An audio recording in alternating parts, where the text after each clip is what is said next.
नमस्कार। तो कैसे हैं आप सब? उम्मीद करता हूँ आप लोग अच्छे होंगे।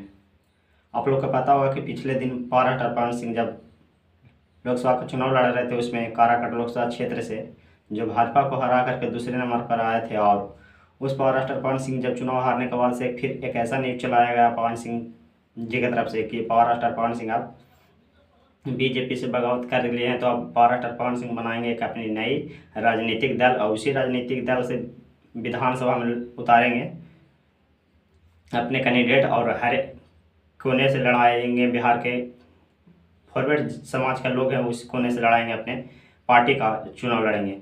तो ऐसा अब कुछ हुआ नहीं, और एक और न्यूज निकल कर के, एक और बड़ी खबर निकल कर पारा पवन सिंह की टीम से और पारा पवन सिंह के लोग से आ रहा, उभर कर आ रहा कि पारा पवन सिंह के धर्मांतरी ज्योति सिंह जी है, जो पिछले दिन पारा पवन सिंह के चुनाव प्रचार में काफ़ी लगी हुई थी, उस पारा पवन सिंह के पत्नी ज्योति सिंह जन स्वराज पार्टी, जो प्रशांत किशोर का भी उभारता हुआ एक पार्टी आ रहा है, जो बिहार में के विधानसभा चुनाव में एक तेजी से झंडा गाड़ने वाला है। जिस प्रकार से उसका विस्तार हो रहा है, जिस प्रकार के लोगों पर दिलों पर राज कर रहा है जन स्वराज के प्रशांत किशोर से पवन सिंह की पत्नी मिली है, और 29 तारीख को ही मुलाकात हुआ, और पारा पवन सिंह भी उनसे मुलाकात करके उसी पार्टी में ज्वाइन करने वाले हैं। और पता ये भी चल रहा है कि पारा पवन सिंह की पत्नी आरा से चुनाव लड़ने वाली है, और विधानसभा का जो है, और पवन सिंह तो आप लोगों को पता है कि काराकाट लोकसभा क्षेत्र से हारे थे, उसी क्षेत्र से लड़ेंगे।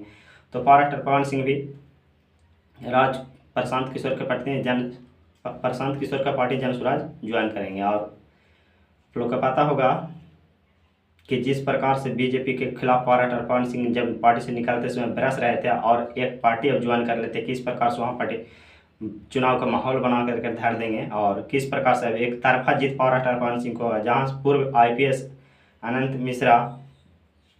तो आप लोग धैर्य रखिए पारा पवन सिंह के सोशल मीडिया अकाउंट से बहुत जल्द जन स्वराज प्रशांत किशोर की पार्टी के बारे में, और अपनी पत्नी जो ज्वाइन की है, और खुद पारा पवन सिंह ज्वाइन करेगी। भूतपूर्व पारा पवन सिंह के भूतपूर्व पत्नी आप लोग जान ही रहेंगे, वो भी ज्वाइन कर ही चुकी है पहले ही से। और तो अब इस बार विधानसभा का चुनाव कैसा होने वाला है आप लोग को पता होगा, और पारा पवन सिंह किस प्रकार से चुनाव लड़ते हैं आप लोग को पता है।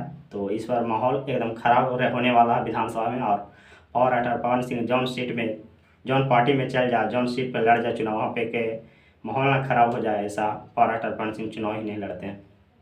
तो आप लोग को पता होगा कि जिस प्रकार से पिछले दिन पारा पवन सिंह की वजह से 6 सीट भाजपा हारी थी, और इस बार तो पारा पवन सिंह एक पार्टी ज्वाइन कर रहे हैं, और उस पार्टी का भी अच्छा रिस्पांस है और अच्छा क्वान्टिटी है। तो क्या होगा आप लोग जान ही रहे हैं। फिर जैसा भी इसके बारे में अपडेट मिलेगा, हम आप सबको आकर के बताते रहेंगे। और आरा से फिलहाल पारा पवन सिंह की पत्नी की तो कन्फर्म हो गई कि लड़ेगी। अगर कुछ और अपडेट और मिलता है तो फिर हम आप सबको आकर के बताने का प्रयास करेंगे। तो आपको कैसा लगता है, जन स्वराज पारा पवन सिंह ज्वाइन करके अच्छा किए या खराब किए? आप लोग अपना राय कमेंट बॉक्स में ज़रूर दीजिए। फिर मिलते हैं किसी नेक्स्ट वीडियो के साथ। जय हिंद, जय